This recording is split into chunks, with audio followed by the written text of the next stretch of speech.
Hi, I'm Marshall Shore, Arizona's hip historian, and I want to welcome you to Tempe Town Lake. Now, what we're really here to talk about is the water, because what would a lake be without water? Now, the water here is not a new idea.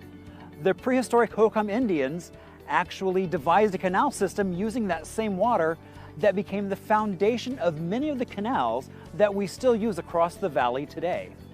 When pioneers relocated here to the Salt River, it ran uncontrollably.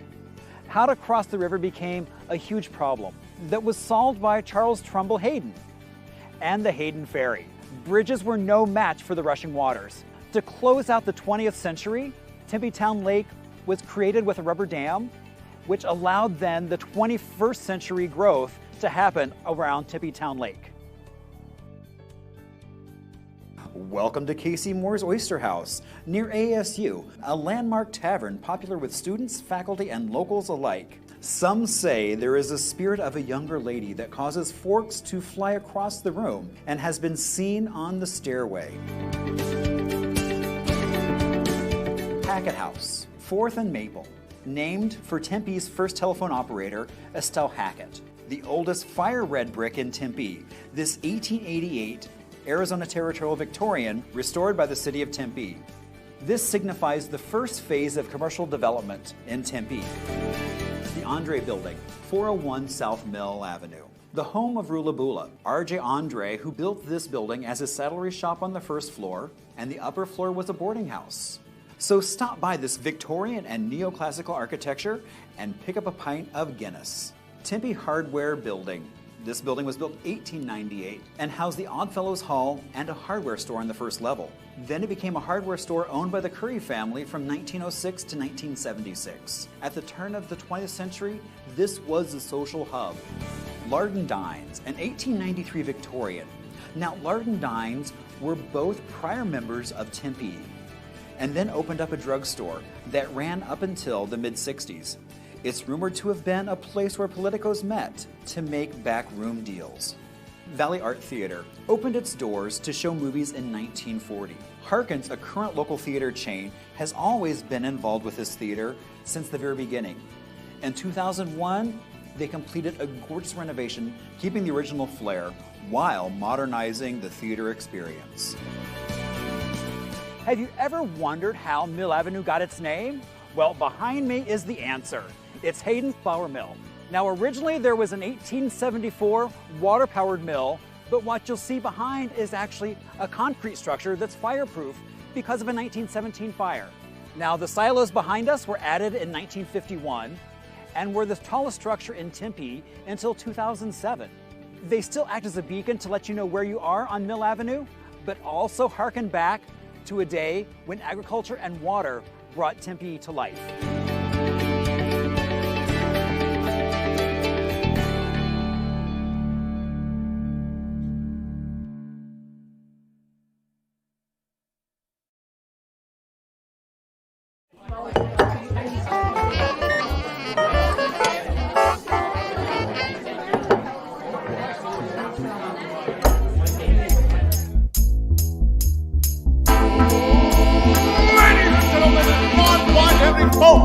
Welcome to the show! Get ready to meet your host for the night, Arizona's very own hip historian himself, Marshall Shore! Well, good evening, everyone. I want to welcome you on this lovely November 19th. And you'll see actually behind me a little nod to where we're going to visit today. But we've got one heck of a show coming up for you all. So now you'll notice that there is on the right-hand side, there's a chat. So feel free to throw questions out there as we go along. Now, I know some of you are out there watching on Facebook, YouTube, and Twitch. So thank you all so much for being here. Now, this is only made possible by donations from so many of you, as well as we have a sponsor in AARP, and they have a message in that if you're looking for ways to stay active, healthy, and informed without leaving home, AARP Arizona has lots of online offerings and virtual get-togethers. Find out all the ways that you can click to connect with your community at aarp.org/near you. And they've got all kinds of great programs coming up. So what can you expect on this show? Well, we have our trivia coming up. We have a little bit of show and tell. We have an amazing story about a little town in Arizona that you might not know that much about, but you soon will. We also have a little touch of music history, as well as it would not be happy hour with a cocktail. And so in just a little bit, we'll be breaking out a brand new cocktail from PJ. So if it's your first time here, you might wonder, who is this guy on screen? What's he doing there? Well, a little over 20 years ago, I was actually in Brooklyn working at a library, a Carnegie building that was still in use and actually is still in use today. And, winter was not my friend. So I decided it was time to go for a change. So I wound up actually working at a library in South Phoenix, but to get there, loaded up everything we own into a big orange cube, a U-Haul. And I think it's really cool that U-Haul has their International World Headquarters right here in the Valley of the Sun. Now, when we got here, we promptly moved to a lovely 1956 ranch. Now, I say lovely because originally it was lots of beiges. I'm happy to say now it is a simplified two-tone seafoam and cantaloupe. And there's what my kitchen looks like today. All that buttercream yellow tile, that yellow in-the-wall oven. If you look really close, you'll notice that it's missing a window. Now, friends like to call our house the Unmuseum because it really is like walking back in time. Now, when I first got here, all I kept hearing about how there was no history here. But I know that wasn't true because every time I'd go somewhere, I came face to face with so many amazing people, places, and stories. And so I started really telling those. And then there's what I like to think is what made the Arizona we all know and love today, that post-war boom. All those GIs that either were stationed here, trained here, or passed through on the way to somewhere else. And after the war, they were moving here in huge numbers, and in some cases looking for a house just like mine. And then there's this man who changed how we interact with our environment. Dr. Carrier. He invented air conditioning, which I know some of you may have broke down and actually utilized him even this week, which I'm sure is confusing to all those cold weather animals like the penguins who last week had to turn on the heat. And now this week, you had to turn back on the AC. Now, my name is Marshall Shore. I'm also known as the Hip Historian. And you might wonder, how does one get a name like the Hip Historian? Well, we go back to February 14th of 2012. We were celebrating statehood. There had been events across the state because we were celebrating in 2012 100 years of Arizona being a state. And someone gave me 15 minutes on the main stage at the state capitol to talk about anything. And I chose about an event that I wish I could have gone to. It ran from 1926 to 1955. At its height, it had about 5,000 high school and college students performing and helping put on the show. It was touted right up there with Mardi Gras as something that everybody in the country should go see. And I was lucky enough to find 3 dresses from the late 30s that I was allowed to borrow. And I talked to 3 lovely friends who put on those dresses and paraded around the stage while we talked about the Mask of the Yellow Moon. Now, I normally do a lot of variety of tours and lectures. And, in this moment of COVID, that's not happening. So that's the reason why I started this happy hour. This is episode 31. We've been doing this for 31 weeks now.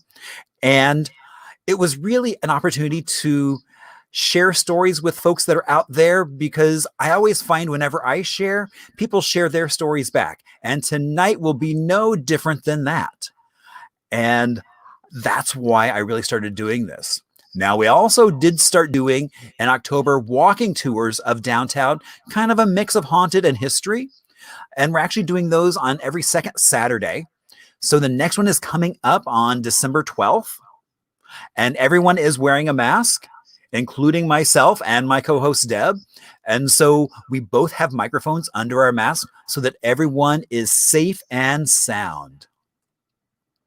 Now, you're welcome to chat in the chat session, but say after the show you want to reach out. Well, you can do that via Facebook at Marshall Hip Historian, even Instagram, Hip Historian, or good old-fashioned email still works quite well, and that's hello@hiphistorian.com. You can also track me down on my website, which is hiphistorian.com. Now, if you're watching on Facebook, I will ask you, there's a little button on the bottom of that, if you can click on share, so that way your friends will see how much fun we're having talking about Arizona, and just an opportunity to share and have a great time with each other. And so, indeed, I was just at the Valley Ho yesterday picking up PJ's amazing cocktail for tonight. And so one of the things I love is that they make it to go. So tonight, because we are doing Arcosanti, their cocktail is called the Bellcaster. And it's got an organic apple vodka, which is actually, it's made in Austin, Texas, but the company is actually run from right here. So in some ways, it's actually a local thing. It's a very fall type drink. In fact, they actually were just talking about how they want to probably make a small cask of this and sell that. It also has just a touch of rhubarb bitters in it, which give it a lovely color. So let's see if my bartender is going to be very talkative today.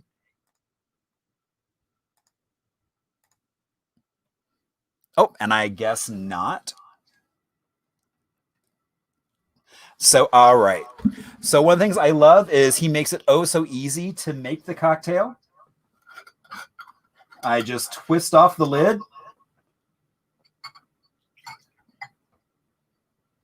And pour it in.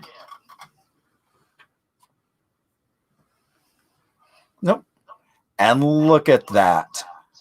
That is our lovely Bellcaster.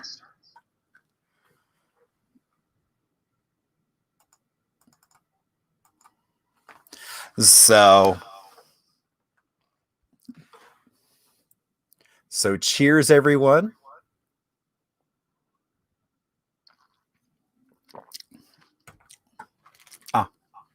So refreshing and tasty.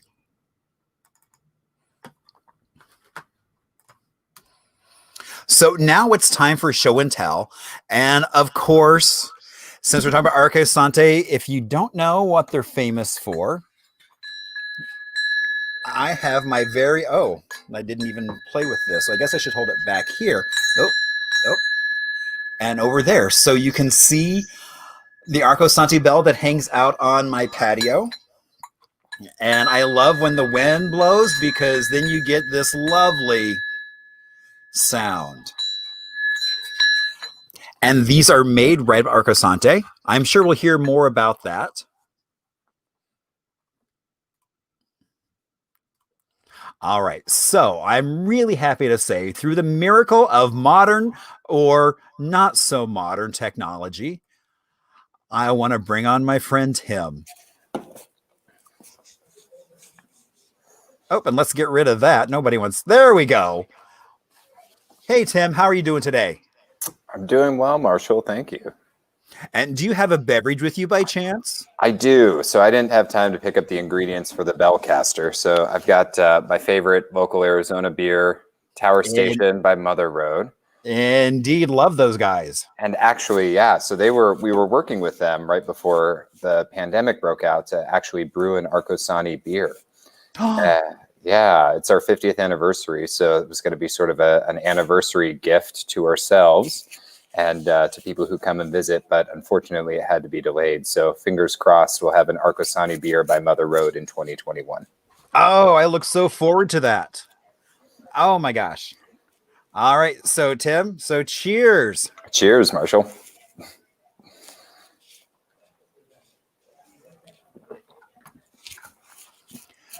So tell us a little about Arcosante without giving away too much. Yeah. You want like the 30-second overview? I do, because in preparation for this show, a lot of people said, "Oh, I've never been there. I've wondered what it was." So, yeah. So Arcosanti is a really interesting place. It's we have I mentioned before, we've been here for 50 years, but we actually have a nonprofit entity that manages the site called the Cosanti Foundation that's been around for 65 years now. And the Cosanti Foundation was founded in an effort to try to explore alternative methods of urban design that create a healthier city, both for the natural world and for the people who live within the city.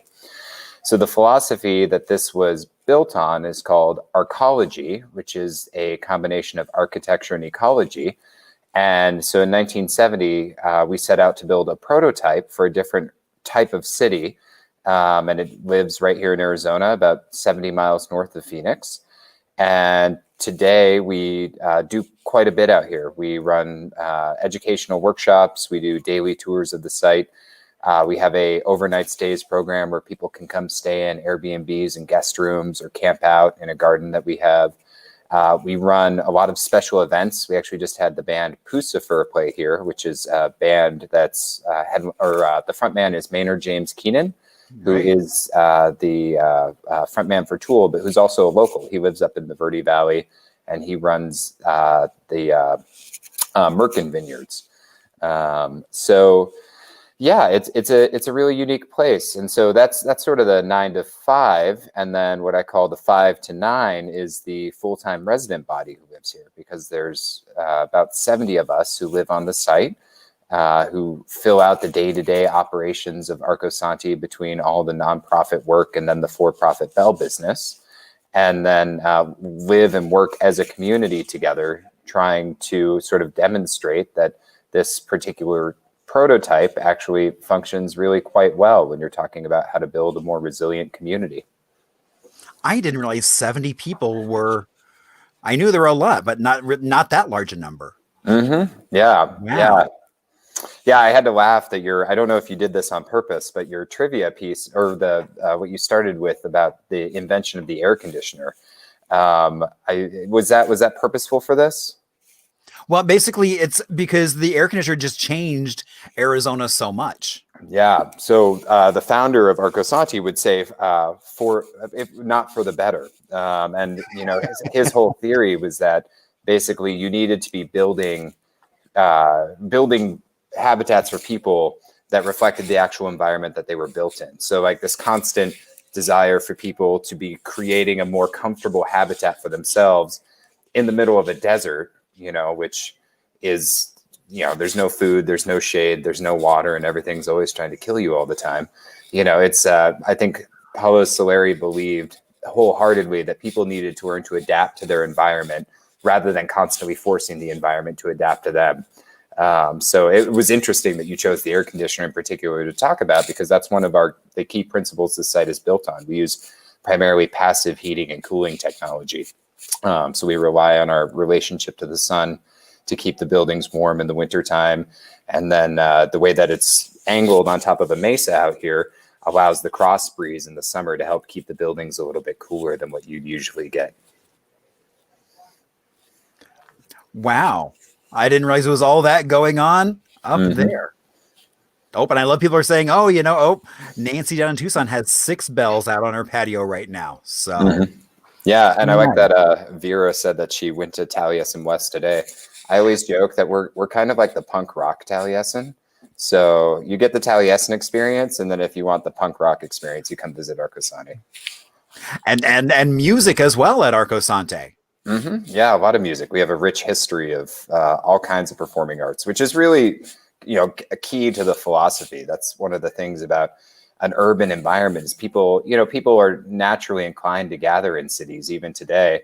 And a big part of that is, the urban effect, this feeling of vibrancy that you get living in a city where you have creatives living side by side with all kinds of people. And so the ability to have access to cultural experience and to keep the experience of the people who live in the city really rich through that. That's really important to us also. So we have an amphitheater here, and we host usually anywhere from 6 to a dozen different types of performances every year. It's everything from a really large scale music festival called Form Arcosanti, which is thrown by an outside producer who rents the site to do it, to our own internal programming. We do a big Italian dinner every summer where we serve people pasta out of wheelbarrows, and we usually have kind of a fun performance along with that. We've got a group of stilt walkers who come here and perform. It's really it's a very fun place to come see a performance. I mean, it's a beautiful place. I mean, so I can only imagine just that beauty now with food and music. What more could you ask for? So, all right. So we're going to do some trivia.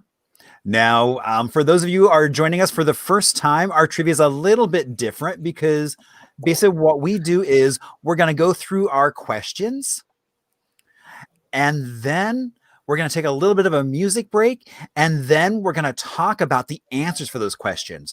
So the goal is not how much do you know, but that when you walk out, you'll know more than when you sat down in front of your screen this evening. I like to call it edutainment. So you're having so much fun, you don't realize you're learning. So let me know if you do have so much fun that you forgot that you were even learning some stuff. So Tim prepared these questions. All right. What Arizona highway does Arcosanti sit directly east of? Would that be A, the 10? Would that be B, Route 60, C, I-40, or D, I-17? So Arcosante is just east of what highway? About an hour outside of Phoenix. And you can keep track of your answers in the chat session. You can keep track of them. Actually, I said in the past, you could take a magic marker and your leg. And someone indeed last week sent me a photo of their leg. They had written their answers on their leg. So however you feel comfortable tracking your answers, you go right ahead. What is the closest city to Arcosante? A, is it Cordes Lake? B, Mayor? C, Flagstaff, D, Sedona. So one of those cities is very close to Arcosante. And question 3, what year did Arcosante break ground? Was it A, 1950, B, 1960, C, 1970, or D, 1980?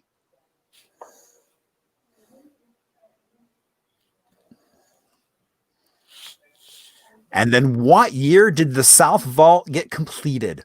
Was that A, 1961, B, 1971, C, 1975, or D, 1981?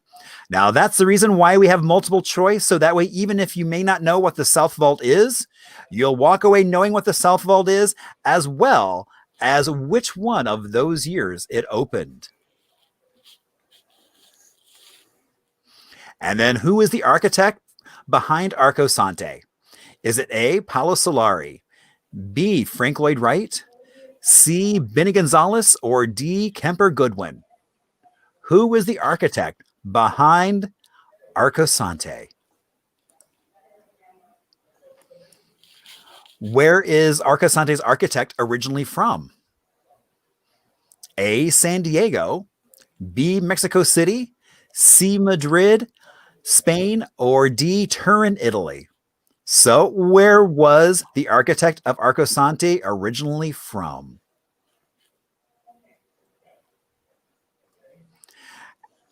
Question 7. What is the rainy season from June to September called right here in Arizona?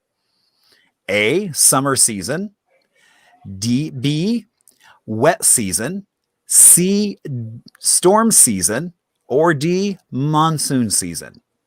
What do we call that rainy period from June to September right here in Arizona? This is like the question that separates the Californians from the Arizonans. Exactly. And how many acres does the Cosanti Foundation own at Arcosanti? Is it A, 860, B, 415 acres, C, 90 acres, or D, 30 acres? How many acres does the Cosanti Foundation own up in Arcosante? How many acres does Arcosanti sit on? Is it A, 90 acres, B, 55 acres, C, 25 acres, or D, 10 acres? And our last question is, what river runs next to Arcosante? Is it A, the Colorado River, B, the Agua Fria River, C, the Manila Wash, or D, the Little Colorado? All right, so while you're all kind of gathering your answers, we'll go on to the answers, but first we're going to take a little bit of an Arizona music break.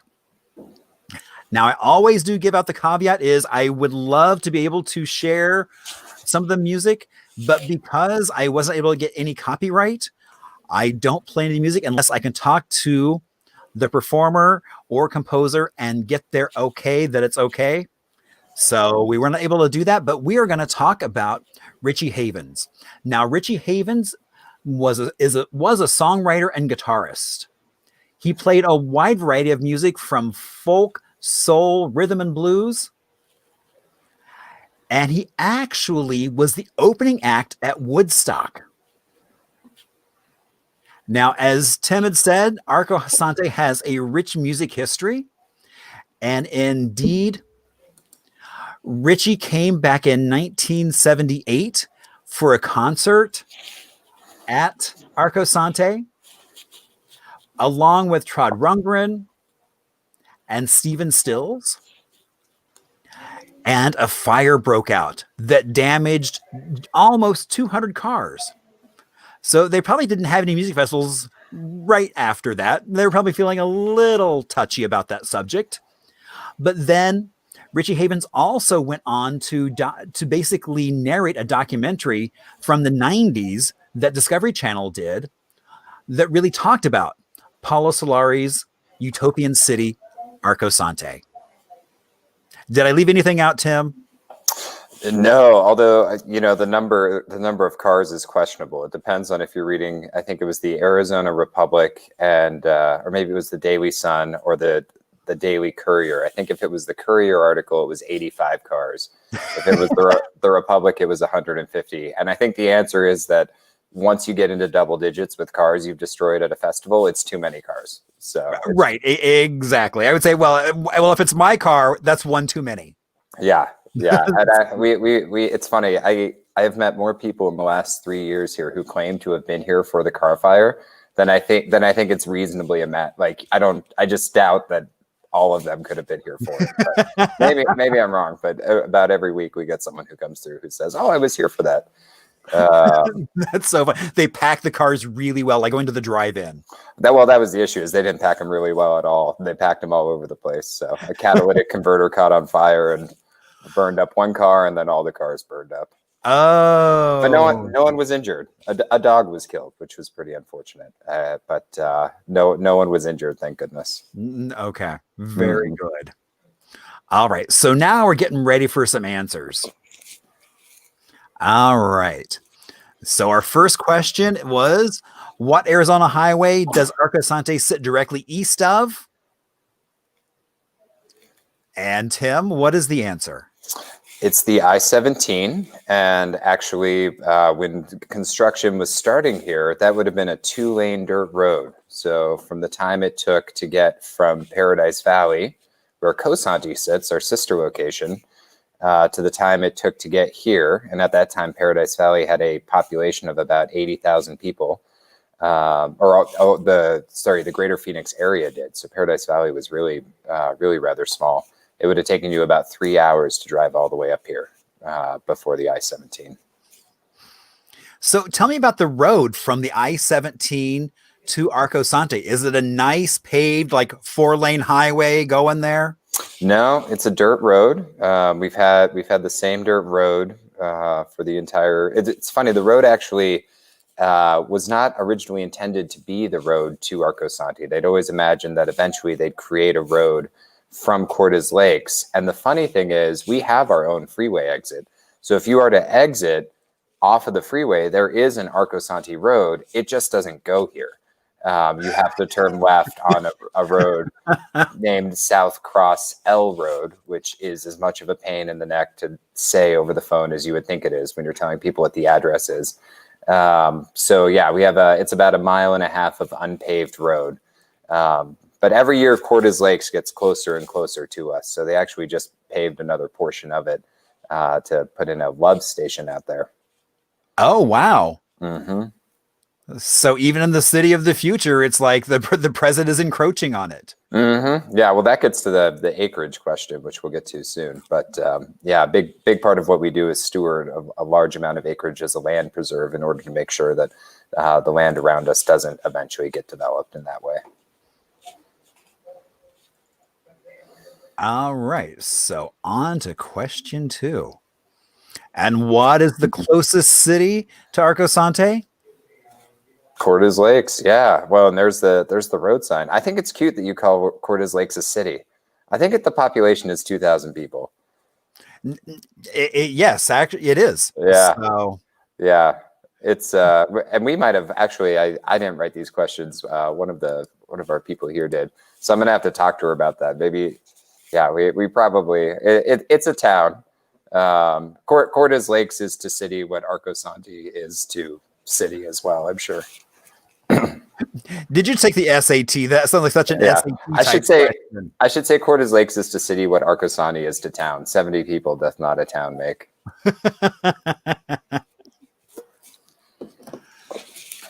And what year did Arcosanti break ground? 1970, yeah. And that photo that you're looking at there, that's Paulo Solari, and that's actually at Cosanti. So you are looking at historic Paradise Valley in that photo. And so Cosanti, Paulo started working on in 1956, was when he bought the property down there. And then Arcosanti was started in 1970. Okay. It was that far early, that much earlier. Mm-hmm. Yeah. Okay. Now, can people go visit Cosanti as well? Yeah. So the Cosanti Foundation stewards both Arcosanti and Cosanti, and it's actually a really beautiful place. And architecturally, I think is the more interesting site. Arcosanti is really stunning, but Cosanti is. I've heard it compared to Gaudi. It's very much handcrafted. All of the concrete architecture that exists there was basically done using a method called silt casting, which means mounding up piles of wet river silt and then pouring concrete over it so that it took the shape of whatever you'd created. So yeah, it's a really beautiful little location, and we do 2 tours a day of that site. And then we also have a bronze foundry there, so people can go to Cosanti and watch the bells be poured at Cosanti as well. And yeah, Anita Shaw said that's Doubletree Ranch, and they are correct. That is Doubletree Ranch Road, or what will eventually be it, right behind there. That building that we're looking at, that's our gallery space at Cosanti. Ah, okay. Mm-hmm. And then what year was the South Vault completed? 1971. Yeah. So what is the South Vault? So in the photo to the right, what you're looking at are 2 large arches, and these were the very first things built at Arcosanti. Can you guess why, Marshall? Why would you build this first? Because there's a rainy season coming and you need shelter. Well, it's cute that you think it's because you have to hide from the rain. It's the sun. It's really, really hot out here, you know? And so you needed, back then, you couldn't just go to Walmart and buy a bunch of pop-up tents. So they needed a way to prioritize shelter from the sun, because most of the people who worked on this project through the 70s and 80s were volunteers, and they were primarily students who were coming out on their summer breaks. So the image to the left, that would be the vaults under construction and supported by a large wooden scaffolding that they created in order to make it so that the vaults, there's a keystone that's poured down the center that keeps those two arches erect. And that keystone took about a year to cure. So it sat up on that scaffolding for a year. Wow. Yeah. And the really interesting thing with, the vaults and this type of construction is no one had ever tried anything like this before, certainly not in this environment. So they were really learning by doing. There was no handbook for how to build these structures. And they also didn't have any resources really to speak of. There was no seed money for this project. It was primarily reliant on Paulo Solari giving lectures in different places, because he'd become relatively famous at that point for some of his ideas. And then he'd put all of his money back into the project. And then, of course, the other half of that sort of model was that people would come out and actually volunteer time on it. So none of the people who built Arcosanti, at least in the first 20 or 30 years here, were ever paid to do it. Wow. Mm-hmm. But that is so cool that, that it was that they built that whole structure and not even quite knowing, what was going to happen. Yeah. So, we built this whole thing not quite knowing what was going to happen. We still don't really know what's going to happen. But if anyone gave you the illusion that we know, or really anyone knows what's going to happen with anything, then and that is oh so true in this current moment we are in. Yeah, I hope 2020 has dispelled you of that. All right. And before we go on to this, cheers.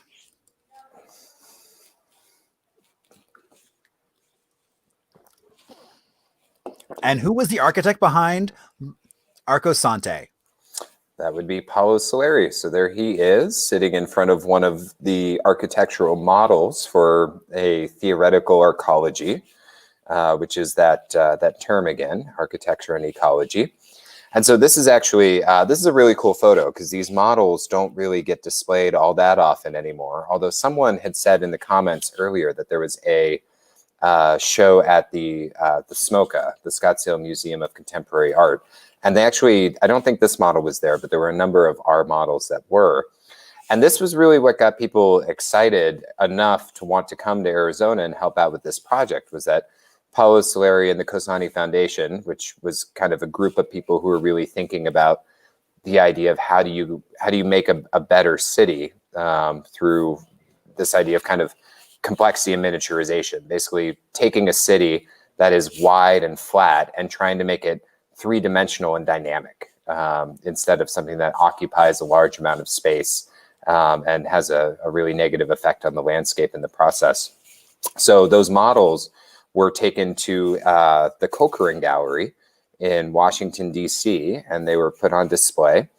And a lot of people came. That was 1969, and they got really excited by what they saw. So you have to keep in mind contextually that this was happening right at the same time as the civil rights movement, protests against Vietnam. Right. There was a lot happening. And so there were a lot of people who were thinking, critically about the American dream and these sort of American ideals of how we live, and trying to identify if there was a better way to be doing what we were doing. And what I think distinguished people who were interested in Solari's work from a lot of the other people who were thinking and talking about these things was the concept was very hands-on. It was, if you want to change something, you have to get your hands into the earth and start working to change it. And so that was when they put up those models at the gallery.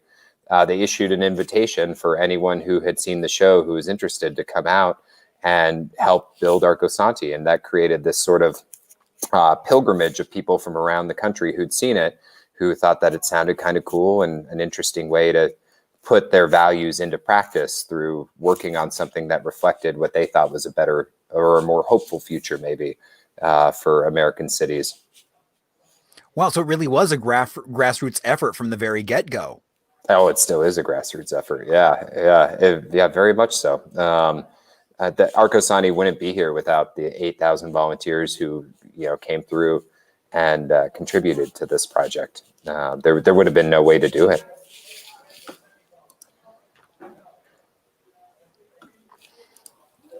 All right. So where was Paulo Solari from? Yeah, that would be Turin, Italy. And he actually had a doctorate in architecture from the University of Turin, the Polytechnic University. And he came to the US to study under Frank Lloyd Wright. The interesting thing is that when Solari got here, he was 40. And so he was a lot older than most of Frank Lloyd Wright's apprentices at the time. Yeah.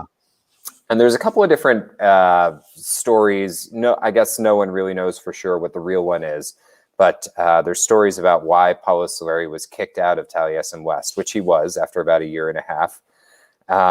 And so the story I tend to believe is that Paulo Solari, we know for a fact that he had approached Frank Lloyd Wright and told him, I want to go back to Italy. And he was really compelled by the model that Frank Lloyd Wright was using to build Taliesin, even if he didn't agree with the core principles under which Frank Lloyd Wright was designing, because Paulo Solari wasn't a fan of single-use structures. And, Frank Lloyd Wright was the father of the suburbs with Broadacre City.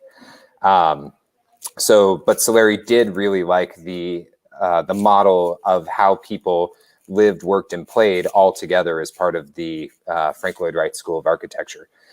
So Solari approached Frank Lloyd Wright and said, hey, I want to go to Italy and start my own Taliesin. And Frank Lloyd Wright thought that was a pretty good idea, to take his ideas and, move them across the ocean to Europe.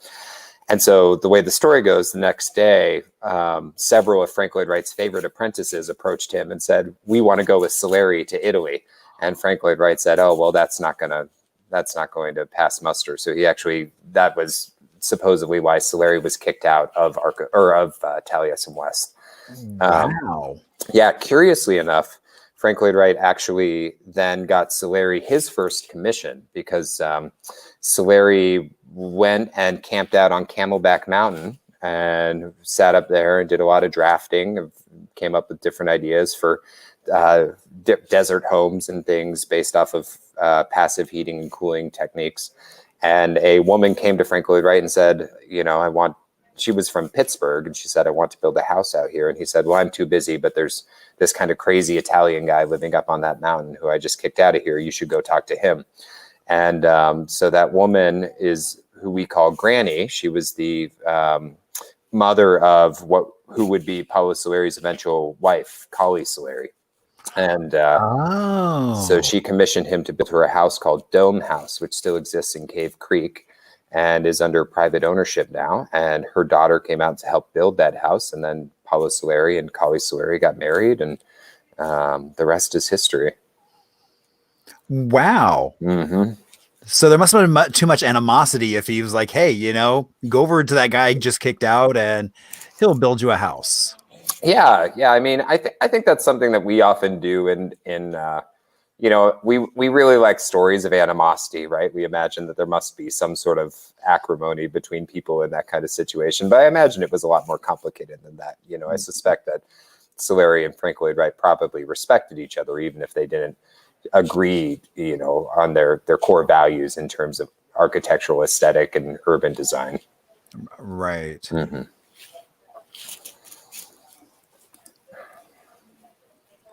So then did he come here to study with Frank Lloyd Wright, or did he come for any other reason? No, he came to study under Wright, but he stayed because he loved the desert. He actually went back to Italy for 2 years. He took Collie back, and they built a really beautiful ceramics factory on the Amalfi Coast.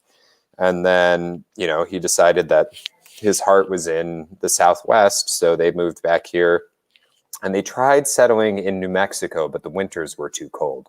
So that's how he ended up landing in Paradise Valley. Okay. Mm-hmm.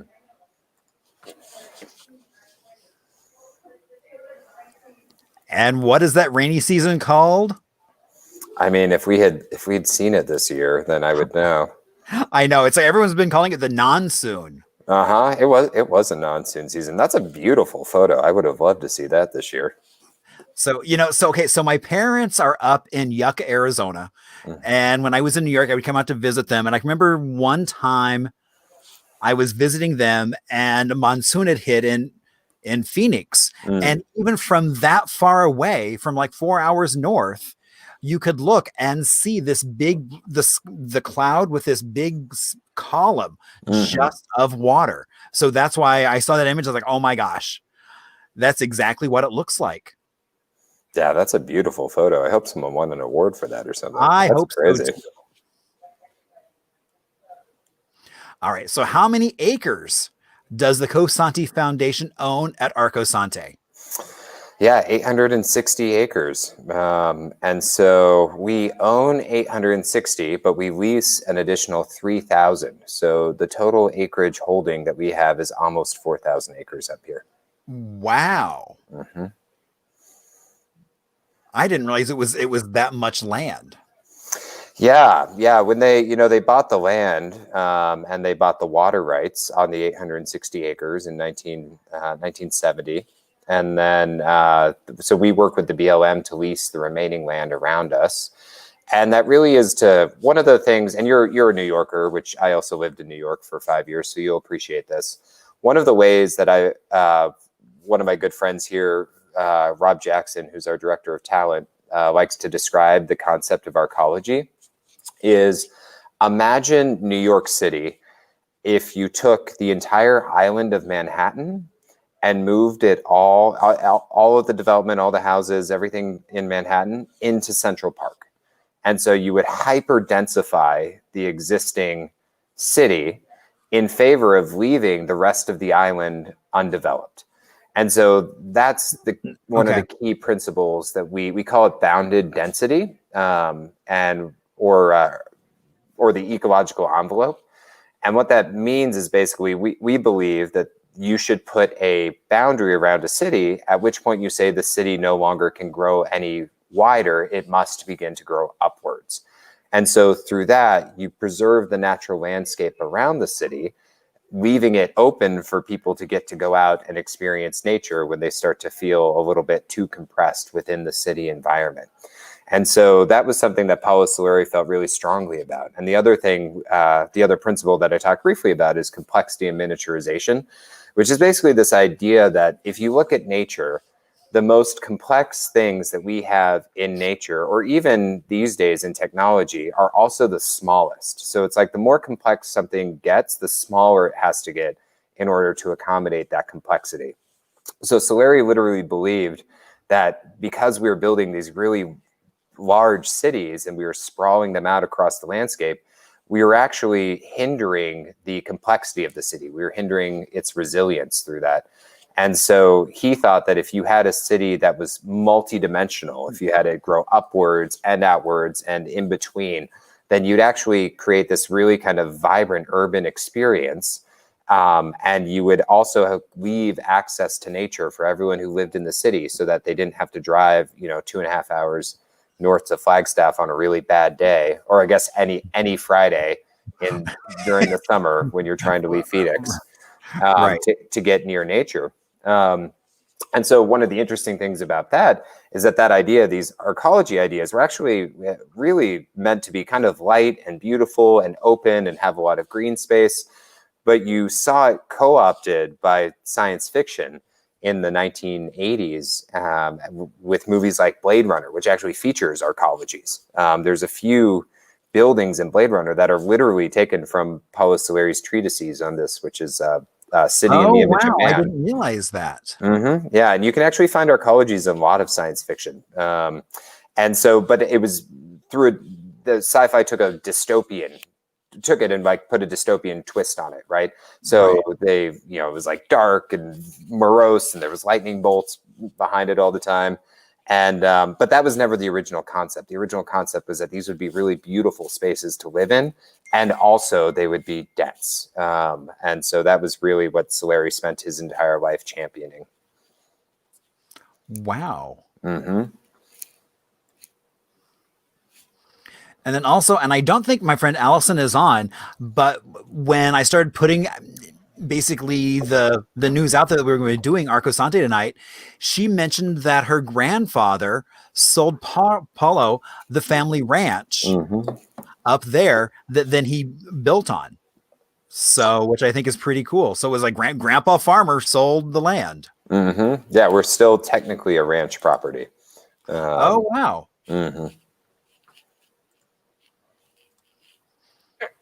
And so how many acres does Arcosanti sit on? Yep. So that bounded density concept. So we own the 860, but we only take up about 25 acres. And so, and that would be the goal, is to never grow larger than that. So if Arcosanti were to continue to grow, then it would continue to occupy the same 25 acres, thus leaving the rest of the landscape open for the people who lived here to continue being able to get out into nature and to have that at their front, right out their own back door or front door. Now, does that include the farming and things? I know like the restaurant, what's served at the restaurant is actually grown on site. Well, some of what's served here is grown on site. So we have a large agricultural field, which the acreage does include room for agriculture, which is, of course, really important. And that gets to one of our other principles, which is called the food energy nexus. And this is an idea that's actually caught on quite dramatically in recent years with the rise of urban farms, is basically the idea that you should be trying to provide as much food and energy as close to the city as you can. And so if you're a Michael Pollan fan, I don't know if anyone on the show has ever read any Michael Pollan, but he writes a lot about that in The Omnivore's Dilemma, basically that there is no real ethical way to eat in modern American society because everything that you eat is likely grown hundreds, if not thousands of miles away from you. And actually the carbon cost of growing and transporting that food to your plate far outweighs the actual energy that you'll get from eating that food. So Solari thought that the way to solve that was by actually localizing all of your food and energy. And, again, these are all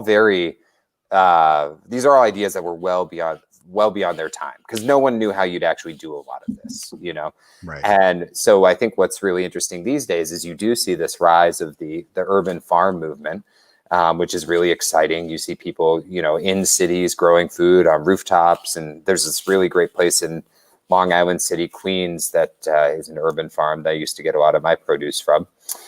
And then also something that's really compelling these days is they're developing what's called district energy models, which basically means models for generating energy in a city on a city block scale. So basically a city block would be generating its own energy through, some sort of technology that hasn't been developed yet. But one of the technologies people are looking at is these miniaturized nuclear reactors, which are sort of gaining in popularity.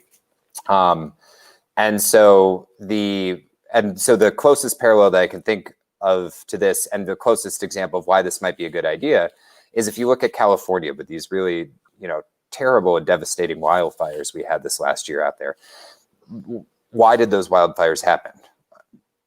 There's two reasons. One reason is mismanagement of our forests, basically over managing the forests so that we're not actually allowing the undergrowth to burn out, which we do because there's so many homes built up around these forests now that we can't actually let these fires burn the way they're naturally supposed to. But the other reason is that PG&E, which is the California energy conglomerate, has run power lines throughout the entire state and has actually lost track of where a lot of their power lines are running. So they're not trimming the trees, and the tree branches are growing into these power lines, starting these really insane wildfires. Oh. And so then you have a system where, because the same energy provider is relying on the same grid to provide power to, literally millions of people, where you get a fire, somewhere hundreds of miles away, and you knock out power to the entire city of San Francisco. And so basically Solari thought that by creating these much more localized food and energy resources, you would end up creating a much more resilient city. And you would connect people sort of closer to the systems that actually allow them to do things like turn on an air conditioner in Phoenix every time it breaks 90 degrees. Right. Mm-hmm. All right. And then our last question is, what river runs next to Arcosante? That is the Agua Fria River, and we're really fortunate to have it. Overwater use is probably the most critical issue facing Arizona today. Out of the 6 rivers we had in this state up until 1950, we're down to about 2.5. And that's primarily because a desert environment was never meant to house a population of 7 million people. So the Agua Fria River is this really beautiful little river that runs through the property and creates this gorgeous riparian zone that you can go down and hike in if you stay overnight here. And the really cool thing about the riparian zones down there is that they actually contain 70% of our local plants and animals. The plants and animals that call Arizona home live in these river valleys created by the Agua Fria and the Verde and the Salt River. And so one of the things that I heard a few years back in this really excellent movie about water use in Arizona, it's called Viva La Verde, and it's done by this guy named Hugh Denmo, who takes it all over the state to educate students about water in Arizona. He had pointed out in the movie that Arizona is actually the most biodiverse state in all the 50 states outside of California, but California's got all that, really beautiful coastline. So so we are the most biodiverse state. We have the most different species of plants and animals living in this state out of any non-coastal state. And 70% of that biodiversity lives in those really beautiful waterways. So I go hiking in that river about twice a month, and I see javelina and red-tailed hawks and great horned owls. And I mean, it's blue herons. It's so amazing, the types of things that you'll see in these gorgeous riverways that we have in this state. Yeah, and that's what I mean, and I love just that diversity of geography. I mean, the White Mountains, the Black Mountains, and all the different flora and fauna. I mean, things growing in those different zones and everything else. So, I mean, I'm not shocked that we're the most diverse outside of coastal states, just because there's so much variety here. Yeah, that's one of those things I wish more people would do. Is the Agua Fria is not super accessible to most people, but there's these really wonderful sort of like kayaking tours of the Verde River, and you can go down there and you can really learn about these these waterways and how truly important they are to our state. One of the quite shocking numbers for water use is, for me at least, is that in Phoenix, the average person in Phoenix uses about 123 gallons of water per day. And that sounds, really astounding, but you have to keep in mind things like gardens and lawns and all these things that we get used to having. And that's not actually accounting for industrial use. If you add industrial use, it's actually about 400 gallons per person per day. It's a lot of water. That is indeed a lot of water. Yeah, so turn off your faucet. So one of the other questions, so I know people can buy bells. I've also seen you have a variety of classes, and one of them I think was to actually be able to make your own bell. Yeah. So that's relatively new. So we do two types of bells at Arcosanti. We do ceramic bells and we do bronze bells. And I like to say that bronze is the lifeblood. We sell a lot of bronze bells every year. It's the thing that keeps this project afloat and keeps the foundation going. And then, so we pour about 300 pounds of bronze per day between our two facilities here at Arcosanti and the foundry at Cosanti. And then the ceramics we make at this location. There is one person who still does ceramic bells at Cosanti, but most of the ceramic bells are made up here these days. And so that is what you can take a class in. It's basically a ceramic silk casting class where you learn the technique for silk casting these earthen bells. Oh, and then Blair is saying that her son did a summer camp up there with his scout troop. Yeah, we host a lot of different types of groups, retreats and student groups. And I mean, I can't imagine, there's almost no end to the different types of ways that people have gotten to come here and experience this place. And, so scout troops and vegan food retreats, yoga, students coming from architectural and engineering schools. It's a really, really wonderful thing also, because there's just so many different types of people you get through here. Some people have asked me, because I moved here from New York, although I grew up in the Southwest, but I lived in New York for 5 years and came back to live here. And some people have asked, oh, well, don't you miss New York? And one of the really beautiful things here is that it's kind of like the rest of the world comes to you here, which is really rather wonderful. Yeah. So you mentioned people can stay at Arcosante. How do people find out about the rooms that are available to rent? Well, and I mean, all of this that we're talking about between the workshops and the bells and the rooms, you can find it all on our website at arcosanti.org. And so we take bookings through our website for our guest rooms. We also use Airbnb for a couple of spaces that we've got here on the main site. And you can sign up for our newsletter is a great way to hear about different things that are happening here. Of course, there's always the option of coming to visit. And, if you come up to our gallery, then they can help answer any questions that you might have about how to get involved or get engaged. We take volunteers. We've got a sort of a form on our website where if you're interested in volunteering with us, you can fill out this form. We're very open. We like to call ourselves an extensional community. Because we're really pretty unique. I've been in this, I think of Arcosanti as having kind of a foot in several different worlds. One of those worlds is architecture. One of those worlds is ecology. And one of those worlds is the communities movement, which is kind of this movement that has been around for a very long time. But that's getting a lot of attention again in the era of COVID, which is kind of, people trying to figure out, is there a way to live that's somewhere in between having to live in a suburb or live like off grid in a shack or having to live in a city? And so you have a lot of people kind of gathering in different types of alternative communities these days, which I would certainly consider Arcosanti to be one of them, but we're a lot more accessible than most places. So I think of this place as extensional and also kind of a gateway to thinking about all kinds of things differently, but especially the way that we organize our communities and what you think of as a community.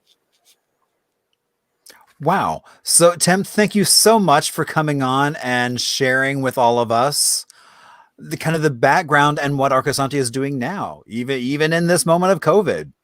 Yeah, you're very welcome. So thank you so much and have a great rest of your night. And before you go off, cheers. Cheers, Marshall. Really nice to meet you. And thank you all for tuning in tonight. This was a lot of fun. Thank you, Tim. Have a good night. You too. Oh my gosh. That was so much fun. I mean, I love Arcosante and Cosanti. So now we're going to have a chance to talk about one of my favorite segments, Little Arizona, because, growing up in a small Indiana town of about 25 people, it's like, and then pretty much from there, moving to New York City and really enjoying both of those experiences, I think really gave me kind of the urge to move to Arizona and start exploring. So this segment is sponsored by First Families of Arizona. Now you can track them down on Facebook under that name, or you can also go to their webpage, which is just the acronym tffoa.org, and find out more about First Families of Arizona. So we're going to talk about a little town that you might know as Mayer, Arizona. Now, originally, it was actually home to the Hugum, basically the ancestor of the Yavapai, and they had a name for it, which I have no idea how to pronounce. So if anyone has a clue, please let me know. And then it became Big Bug Station, and after that, it became Mayer.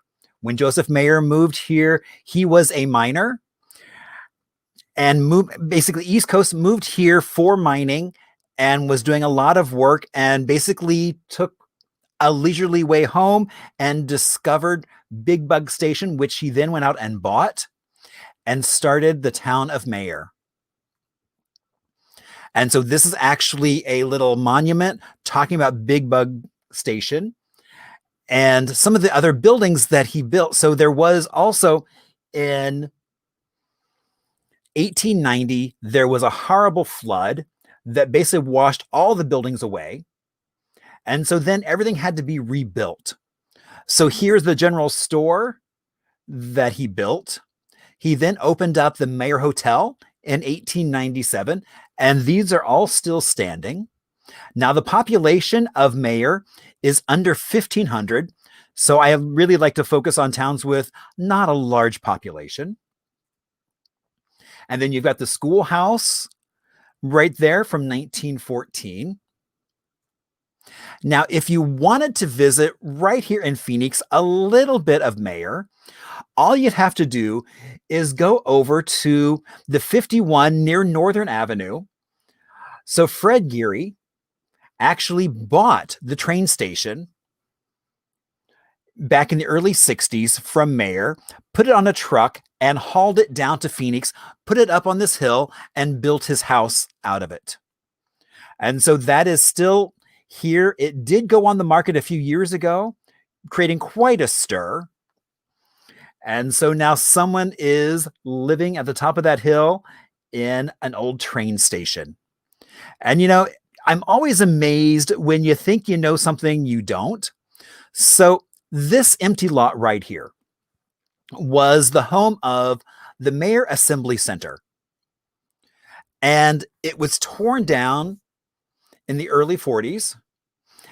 And it was also kind of a dark moment. So after Pearl Harbor, the US did this whole thing where they started taking Japanese families and putting them in internment camps. Now, I didn't realize they actually had done holding areas before they moved them to the camps. And so the Mayer Assembly Center was one of those places. Almost 250 folks resided here for a few months until they were moved to Poston. And so there is pretty much a sign, some empty lot.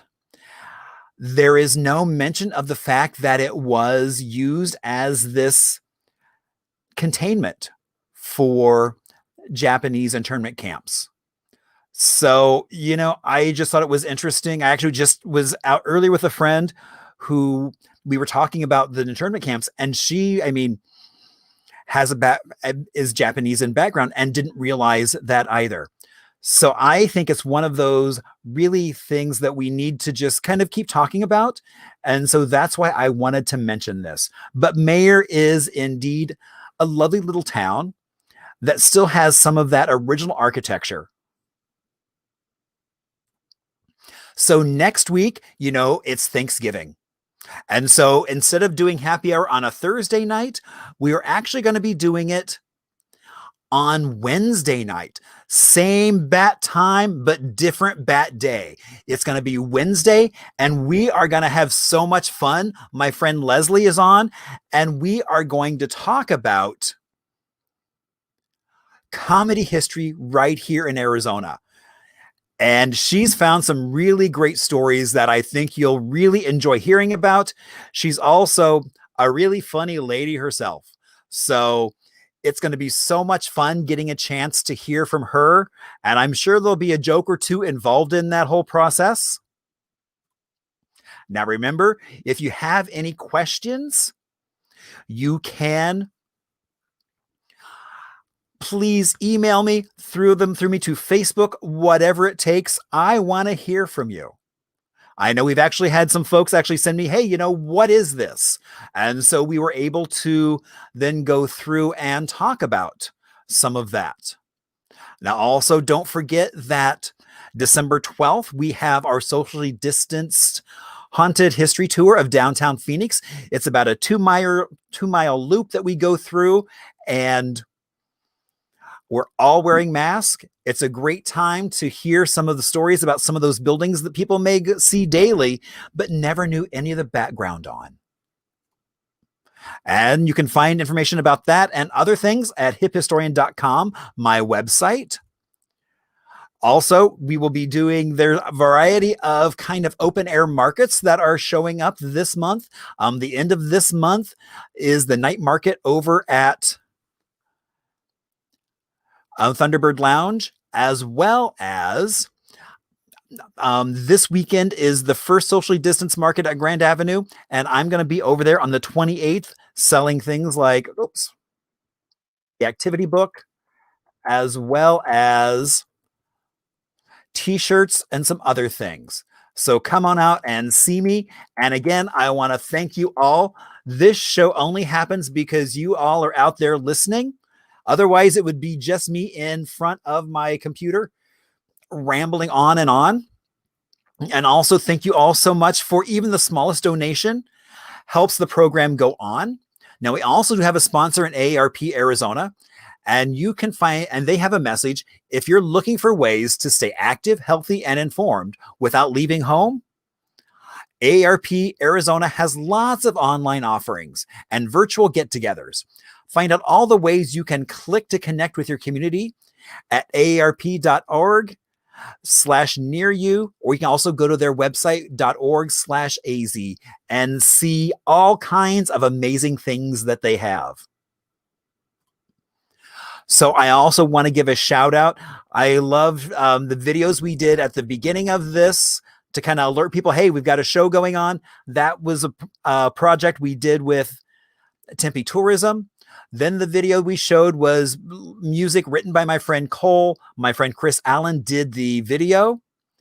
As always, PJ Vader Barron, my cocktail advisor. So, and I do say with that, cheers. And then our outro music is Mr. Ho with his own orchestra out on the East Coast. But, you know, he's really a Sunny Slope guy. All righty. So, you know, everyone have an amazing, safe Thanksgiving. However you choose to celebrate, please be safe when you do that. And as well, have a great weekend. And thank you all so much for joining us. Have a great rest of your night and an amazing weekend enjoying our fabulous.